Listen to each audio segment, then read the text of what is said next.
इस वीडियो में हम आपके लिए लेकर आए हैं संवेग परिवर्तन और उससे कैसे बल यानी फोर्स जुड़ा हुआ है, इसको देखते हैं। पिछले लेक्चर में हमने आपको मोमेंटम यानी संवेग के विषय में बताया था कि किसी वस्तु का जो द्रव्यमान है, लोग इसको बड़े भारी भरकम बनाते हैं, पर मैं जब भी कोई चीज़ें बताऊंगा, कठिन से कठिन बातें आसान भाषा में बताना ये मुझे अच्छी तरह से आता है।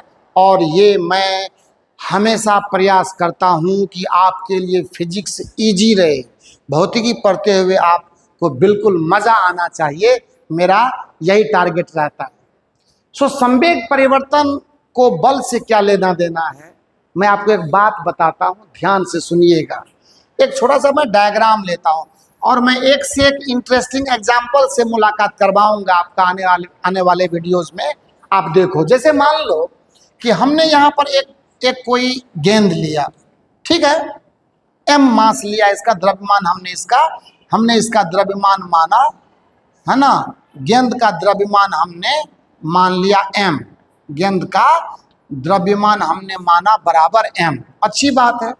हमने क्या किया, किसी टाइम t इक्वल टू 0 पर, जैसे मान लो इसका द्रव्यमान हमने m माना, कोई दिक्कत नहीं है। किसी टाइम t इक्वल टू 0 आपको पता है ना, या किसी टाइम t1 कह सकते हैं। किसी टाइम t इक्वल टू 0 को किसी टाइम t1 पर मैं मान लेता हूँ t इक्वल टू t1, मतलब एक जनरल एस्पेक्टेशन यूज कीजिए, कोई बंधन नहीं, कोई सर्टेन वैल्यू नहीं, एकदम जनरलाइज फॉर्म में पढ़िए ताकि दिमाग थोड़ा सा ब्रॉडेड होगा आपका।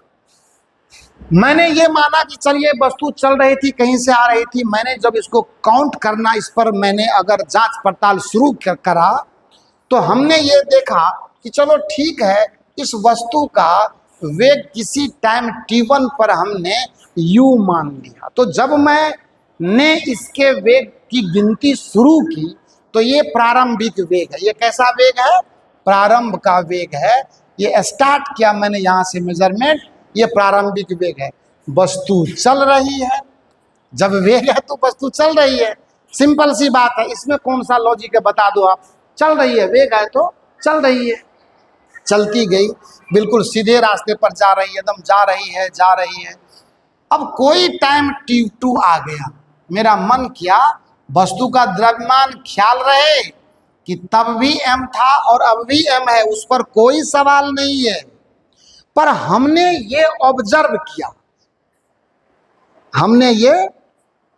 किया कि इस समय इसका वेग अब भी हो चुका है, ये अंतिम है जहां पे मैं अपनी गणना को समाप्त करने वाला हूं। मैंने अपना एक्सपेरिमेंट को यहाँ पे फाइनल पोजीशन दे दिया। अच्छी बात है। सोचें जरा सा, अगर हम लोग, तो यहाँ का वेग u था और यहाँ का वेग क्या था? v था। बिल्कुल आप चाहें तो इसको वेक्टर फॉर्म दीजिए, एकदम जो भी गहना इसको पहना सकते हैं, कोई दिक्कत नहीं है। वन डायमेंशनल मोशन है, सिंगल डायरेक्शन है, वेक्टर नोटेशन दीजिए, कोई दिक्कत नहीं है। आप जरा सा सोचिए कि इसका वेग पहले u था और इसका वेग अब भी हुआ है, तो वेग में जो ये परिवर्तन हुआ है, इसके वेग में जो परिवर्तन हुआ है, इसका मतलब, ये तो काइनेमेटिक्स में यानी गति चैप्टर में पढ़े थे कि वेग परिवर्तन होने का मतलब है कि उसके वेग में त्वरण है। और शायद आपको ये पता भी है कि किसी वस्तु के वेग में इकाई समय में जो परिवर्तन होता है वही त्वरण कहलाता है। इसी को इंग्लिश में हम लोग बोलते हैं time rate of change in velocity of a particle is called its acceleration. क्या ये सही बात है? एकदम 100% सही है। आपको समझ में आया? बिल्कुल समझ में आना चाहिए, इसमें नहीं समझने वाली कोई बात ही ऐसी नहीं कही है हमने, है ना। अच्छा, और देखें तो जरा सा, तो अगर मैं ये कहूँ, तो अभी तो हमको चलना है किस रास्ते से, वो मैंने आपको बता दिया कि आप एक्सीलरेशन का जो मैटर है वो दिमाग में आप एडजस्ट कर लो। पर यहाँ जब इस पोजीशन पर थे, सपोज करते हैं कि इस पोजीशन का नाम मैं ए देता हूँ, और जब वस्तु यहाँ आई तो पोजीशन का नाम मैं बी देता हूँ। और अब मैं क्या कर रहा हूँ कि ए पर इसका संवेग कितना था और बी पर इसका संवेग कितना है, दोनों को काउंट कर लेता हूं और तब मैं निकालूंगा संवेग में परिवर्तन। संवेग में परिवर्तन, आइए देखते हैं। ए पर गेंद का संवेग, एकदम आराम से ए पर गेंद का संवेग, जो हमारा प्रारंभिक पोजीशन है, जिसको मैं नाम P1 दे रहा हूं, P1 वेक्टर में बोल रहा हूं, देखते हैं ना, पूरा मजा लीजिए।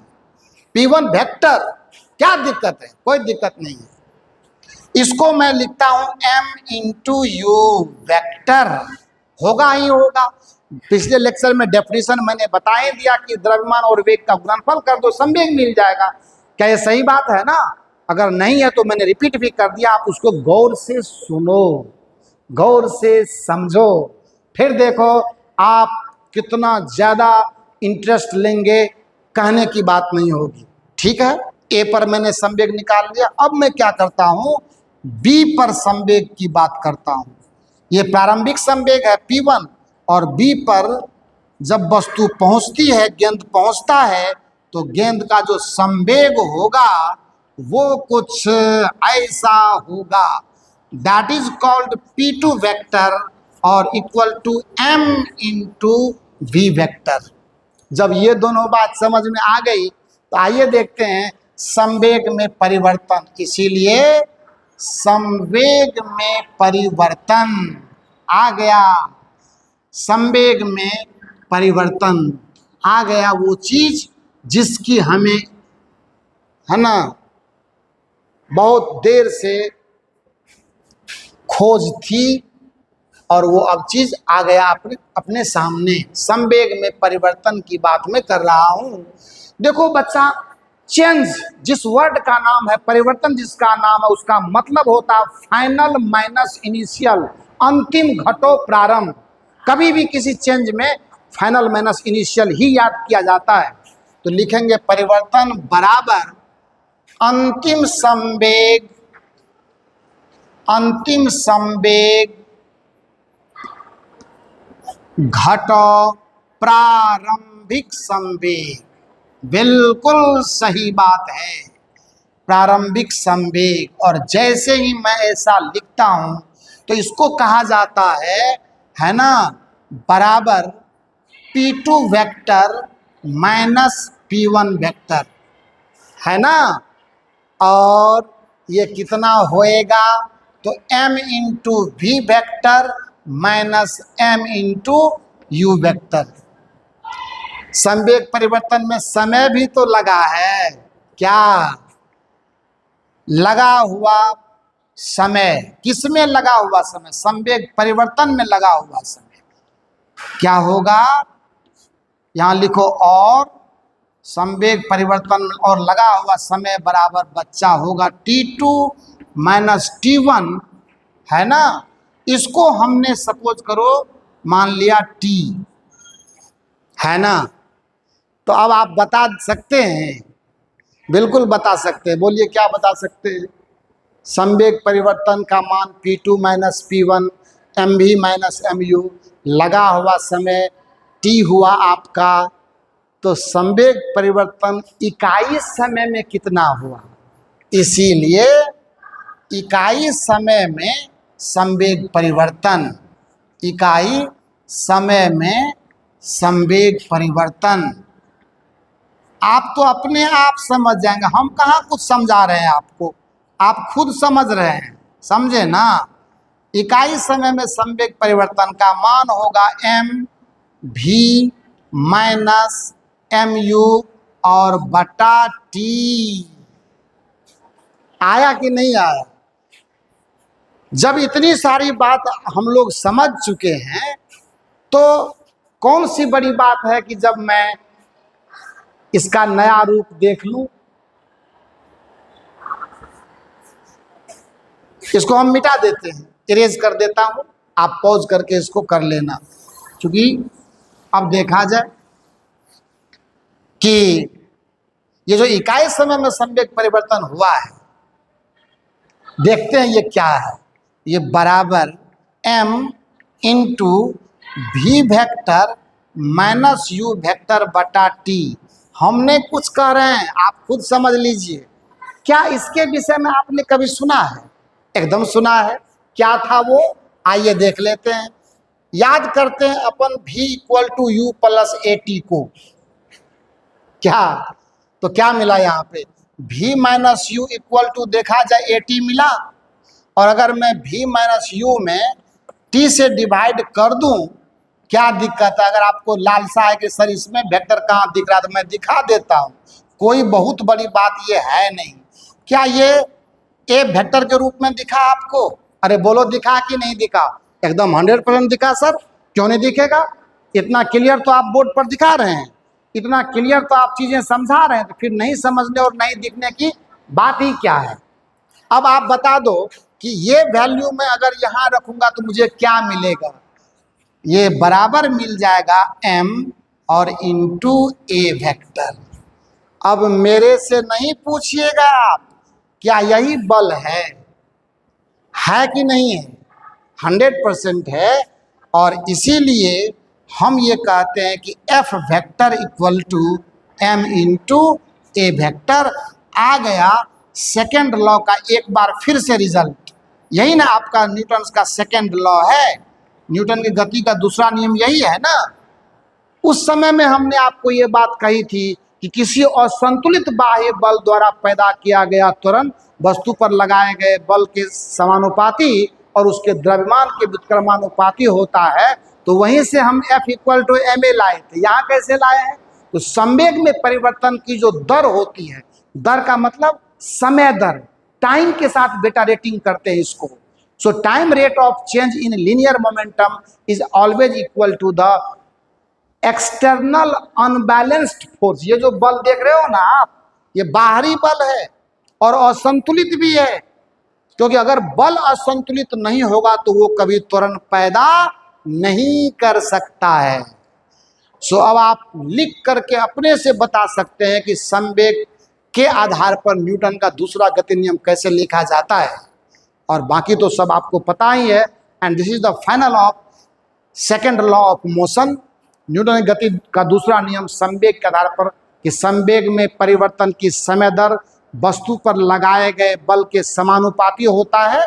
आप लिखें समानुपाती का नियतांक का वैल्यू k इक्वल टू 1 आएगा। तो इसको भी मैं हटा देता हूं और मैं आपको बताता हूं कि मैं परिभाषा जो इसके हिसाब से सेकंड लॉ का लिखूंगा वो कैसा लिखूंगा, वो भी 1 मिनट में देख ही लेते हैं। अर्थात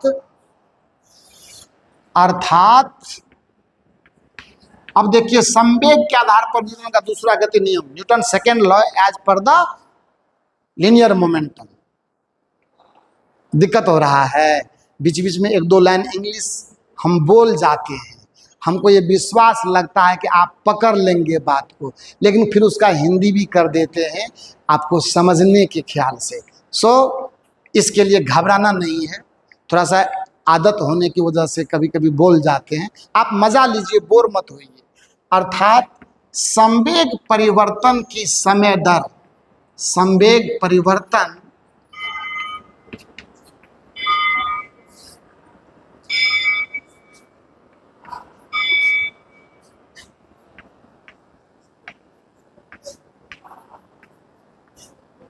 को समय दर मतलब कहने का अर्थात संवेग परिवर्तन की समय दर वस्तु पर लगाए गए, ये वो है, वस्तु पर लगाए गए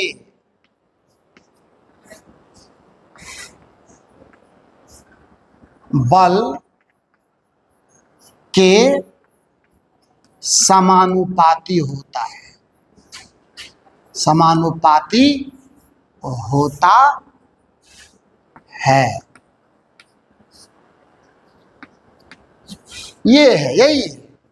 और जो उसका मैथमेटिक्स है वो पहले ही मैंने आपको बता दिया है ना। आपको अगर लालसा है तो कोई दिक्कत नहीं है ना। F vector equal to m v vector, sorry law के हिसाब से देखें तो यहाँ पे लगा दीजिए ये वाला चिन्ह, कोई दिक्कत नहीं है। M v vector minus m u vector और बटा t, यही तो है। इसको हटा दीजिए, f इक्वल टू k, समानुपातिक नियतांक डालिए और सेम चीज देखिए आया हुआ है। मैं करना तो नहीं चाहता था, लेकिन आपको थोड़ा कष्ट हो जाए, k का वैल्यू 1 रखिए, फिर वही चीज़ें आप प्राप्त कर लीजिए। आपको कोई नई बात नहीं है। f इक्वल टू यहाँ से m भी वेक्टर माइनस u वेक्टर और बटा वही t मिलेगा, यानी f इक्वल टू ma। देखो आया ना वही चीज, कोई नई बात है? तो यही था संवेग में परिवर्तन क्यों फोर्स के इक्वल होता है। तो काइनेमेटिक्स की जो बातें हमने सीखी हुई थी वो यहाँ पे यूज हो गया। Thank you so much. Channel को सब्सक्राइब कीजिए, लाइक बटन को दाइए, अपने दोस्तों के साथ एजुकेशन को शेयर कीजिए। जितना शेयर करेंगे, जितना लोगों में बांटेंगे, उतने ज़्यादा फायदे में आप रहेंगे। जितने लोगों से शेयर करेंगे, लोगों के साथ डिस्कशन करेंगे, आपका आत्मबल बढ़ेगा एंड आप एक स्ट्रॉन्ग स्टूडेंट, मजबूत स्टूडेंट, अच्छे ज्ञान वाले बनेंगे। Thank you so much.